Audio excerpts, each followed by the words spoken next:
Halo, back with me Billy. Beberapa waktu lalu itu gue baru ikutan event yang menurut gue cocok banget buat kalian para penikmat laptop powerful dan laptop gaming. Yap, sini tuh announcement line up-nya laptop terbaru dari ROG dan TUF yang kali ini semua menggunakan prosesor Intel. Gue sih bukannya representatif ke Asus ya, just in case kalian wondering kok banyaknya laptop yang dibahas itu laptop Asus. Tapi karena yang lain tuh masih malu-malu jadi belum hopeng aja gitu. Anyway, sebenarnya bulan Januari lalu tuh udah ada pengumuman soal laptop terbarunya ROG di CES. Tapi pas saat itu tuh gue emang nggak ikutan ngebahas. Emang di sana juga nggak terlalu detail. Gue nggak bahas tuh karena gue sempet sakit waktu itu, dan habis itu gue kudu ngurus operasinya nyokap gue. Jadi kita bahas di sini aja after event yang kemarin ya. Jadi dari event yang kemarin itu first sudah pasti dia lebih detail dan lebih exciting juga. Nah, kelihatan gue aja jadi mupeng habis ngikutan event itu. So anyway, di video ini kita bakalan bahas perubahan-perubahan di line up-nya ROG dan TUF itu. Mantap dah pokoknya. Lagi cari laptop buat sekolah, kerja, gaming, atau entertainment? Langsung aja cek ke Asus Online Store Indonesia. Di sana kalian bakal nemuin nih dari yang basic, gaul, powerful, ampe yang inovatif. Jangan lupa juga nih, pas beli pakai kode voucher ini ya, Asus GeekUp 500k. Lumayan kan buat nambah diskon lagi. Jadi lebihnya kan bisa dipakai tuh buat tambah-nambah beli peripheral lain. Selain dari itu, kalian juga jadi sudah mensupport channel ini supaya kami bisa berkarya lebih baik lagi. Thanks a lot guys. Jadi kita mulai dulu dari barang apa aja sih yang diumumin. Dan ada TUF Gaming F15 Zephyrus MM16 dan G16, Flow C13 dan X16 juga, Strix G16 dan 18, dan jawaranya itu di line up ini ada Strix Car 16 R18. Ya, tapi tentunya nggak bakal seru ya kalau kita cuma nulis modelnya doang di sini. Yang bakal bikin lebih seru dan exciting itu adalah ngebahas soal perubahan-perubahannya dan penyesuaiannya. Dan ini udah gue recap semua, udah gue summarize, so kita mulai aja. Yang pertama itu kalau kalian perhatiin dari tadi pas gue nyebutin model-modelnya, kalian mungkin bakalan ngeh. So perubahan yang pertama itu ada di resolusi layar, karena ROG yang sekarang itu udah bukan menggunakan 15 atau 17 inch lagi.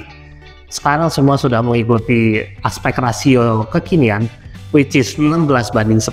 Maka dari itu juga ukuran layarnya pasti mengikuti. So yang sekarang ini dia mengikuti jadi menggunakan 16 inch dan 18 inch. Dulu sih udah ada, tapi cuma sedikit kan, cuma sebagian. Sekarang nih semua sudah pakai ukuran seperti itu, kecuali TUF. Dia masih menggunakan di 15 dan 17 inch. Yang kedua masih dari sisi layar.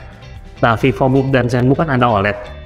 Gamers juga pengen dong matanya dimanjain dengan layar yang nggak kalah enaknya juga. Nah, jadi di line up terbaru ini 90% dari ROG itu sudah menggunakan Nebula Display. Dan nggak cuma itu, ada juga malah yang sudah menggunakan Nebula HDR. Jadi buat nikmatin konten itu bakal lebih nyaman lagi, lebih enak lagi, manjain mata gitu deh. Cuman memang ROG yang entry level belum ya. TUF juga belum. Tapi jangan salah, walaupun si TUF itu belum, sekarang ini semua sudah akan hadir dengan 100% sRGB. Dulu kan si TUF belum 100% sRGB tuh. Harga terjangkau sih, tapi ya layar masih ada kurang. Nah, sekarang sudah di upgrade. Yang ketiga, dan ini tuh menyenangkan hati, karena brand itu ternyata mendengarkan jeritan hati kita. Sekarang itu di seri Strix ini udah ada built-in webcamnya. Luar biasa, karena memang webcam itu sangat diperlukan, apalagi zaman sekarang ini ya. Masih banyak kan dari kalian yang suka meeting online. Nah, emang penting banget tuh. Gue juga dulu aja ngerasain banget, apalagi pas masuk pandemi, Strix gue tuh belum ada webcamnya waktu itu. Itu sengsara banget. Mau online-nya susah, mesti beli webcam lagi, webcam eksternal gitu. Tapi dengan sekarang ini udah ada built-in webcamnya, ya it's good lah ya. Walaupun tetap ada tapinya sih. Nah, soal yang itu nanti ya kita bahas ya pas gue udah terima unitnya dan kita lagi review unitnya. Gue bakalan show di sana. Hal yang tadi masih kurang menarik, yang keempat nih bakalan bikin lebih menarik lagi. Karena sekarang ini udah nggak bakalan ada lagi tuh namanya ROG yang portable, compact, stylish tapi kentang. Karena semuanya tuh udah bakalan pakai discrete GPU. Dan nggak tanggung-tanggung pula sudah menggunakan yang RTX 4000 series. Apalagi di serinya straight ya, di GPU-nya pun bakal dinaikin katanya. Selain dari itu ada rumor-rumornya juga nih, si seri Flow bakalan menggunakan yang 2050. Ya walaupun agak kurang oke, tapi setidaknya udah bukan integritas grafik, udah ada sedikit ototnya lah ya. Tapi itu masih rumor. Entah bakalan masuk Indo atau enggak, tapi walaupun nggak masuk kan malah lebih baik lagi, karena yang paling rendahnya RTX KU-nya bakal menggunakan RTX 4050. That's good, right? Walaupun ada kekurangannya juga sih di sisi harga ya pastinya, karena dengan begitu kan harganya jadi nggak mungkin murah-murah banget. Nah, menurut kalian gimana ini soal SKU-nya? Apakah bakalan lebih oke mulai dari yang 4050 atau mau yang harganya lebih merakyat lagi, yang berarti mulai dari RTX 2050? Gimana? Tulis ya pendapat kalian di kolom komentar bawah. Oh iya, nggak cuman itu juga soal GPU ini. Sekarang tuh gak cuma Max Switch, sekarang semuanya diborong. Ada Nvidia Optimus juga di sini. Jadi bebas, kalian mau pakai yang mana, semua ada, tinggal dipakai aja. Berikutnya soal CPU udah gak perlu ditanya lagi, karena di tahun yang baru ini sebagian besar ROG itu udah bakalan menggunakan Intel generasi yang terbaru, which is 13 Gen. Masih bakalan ada sih yang menggunakan 12 Gen, yang mana ya tunggu aja nanti. Ngomong terus dari tadi harus juga minum dulu ntar. Anyway, sekalian di poin ini juga kita bakalan ngomongin soal RAM. So, ROG tahun ini tuh bakalan semua menggunakan DDR5. Ya, which is tahun lalu juga udah sih menggunakan DDR5. Ya, karena memang performanya itu memerlukan DDR5 untuk memaksimalkan performa. DDR5 kan powerful tuh, kencang juga. Nah, cuman di TUF ini yang bakal ada penyesuaian. Dari sisi RAM ini, di TUF itu bakalan disesuaikan menggunakan DDR4, karena kan tahun lalu menggunakan DDR5. Ya, which is not a bad thing. Karena tujuan TUF kan sebagai budget gaming laptop ya. So, RAM DDR4 itu akan tetap jadi dompet friendly buat kita-kita. Ya, namanya juga budget gaming kan, kalau bisa pakai DDR5 tuh masih mahal. Zaman sekarang tuh harganya lumayan banget lah. Jadi, it's a good thing juga untuk menggunakan DDR4 ya, sebagai entry level budget gaming laptop. Nah, berikutnya nih, ngomongin soal cooling. Di line up ini juga udah ada improvementnya. Which is kalau kalian perhatiin, tahun lalu itu gue ada pernah bahas soal Flow 16, X16 maksudnya. Nah, itu tuh sudah menggunakan teknologi 3 fan.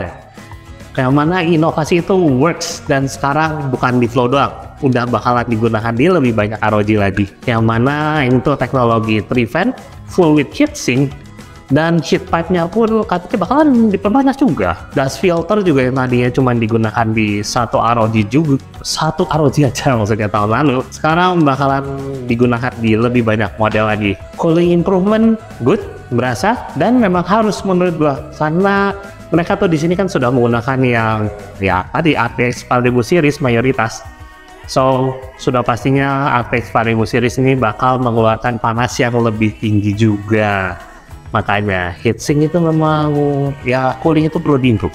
Nah, berikutnya nih dari sisi I/O port ada improvement cuy. Sekarang udah nggak bakalan nemu lagi ROG yang menggunakan USB 2.0. Karena minimal semua sudah bakal menggunakan yang 3.2.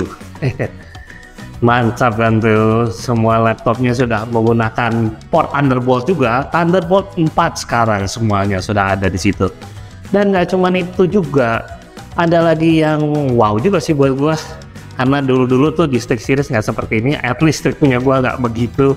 Nah, sekarang ini semua USB Type-C-nya itu bakalan sudah support untuk power delivery 100 watt. Ya, USB Type-C termasuk si Thunderbolt 4 juga ya. Jadi buat kalian yang punya charger smartphone itu yang sudah 100 watt, nah itu tuh bisa sekalian tuh dipakai buat ngecas laptopnya juga. Tapi of course, powernya jangan mengharapkan maksimal ya. Namanya juga cuma 100 watt yang disupply.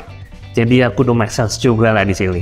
Terakhir ditambahin juga nih upgrade kecil, tapi akan cukup membantu buat orang-orang yang agak ceroboh dan ingin mengupgrade laptopnya sendiri. Sekarang tuh udah ada yang namanya sensor cahaya. Jadi just in case ada orang yang membuka panel belakangnya buat upgrade gitu dan lupa nge-shutdown laptopnya. Nah, sensor ini tuh gunanya buat akan langsung memutus powernya dari semua komponen yang ada di dalamnya. Which is otomatis kan jadi lebih aman ya, kalau begitu udah nggak ada aliran listrik tuh. Jadi buat upgrade jeroannya juga bakalan lebih aman. Ya ini sih sound silly, tapi it happen. Jadi ada tuh orang dulu yang, ya ini sih gue denger dari orang kasusnya ya, ada yang mau upgrade laptopnya, tapi sepertinya dia lupa shutdown, mungkin cuma sleep doang atau cuma ditutup gitu doang maybe. Terus main langsung buka dan cabut-cabut komponen yang mau di-upgrade-nya. Itu malah menyebabkan error di laptopnya. So buat those type of people, laptop ROG yang zaman keluaran tahun ini bakalan lebih aman buat kalian. Ya, buat upgrade sendiri juga memang itu akan membantu sih. Nah, yang paling terakhirnya nih, dan ini juga nggak kalah menariknya.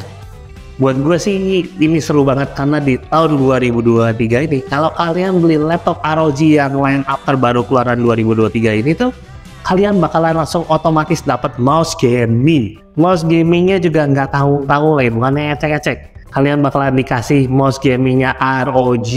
ROG-nya yang mana? Ya mungkin tingkatan kasta mouse gamingnya juga levelnya mengikuti kasta laptopnya yang kalian beli juga ya.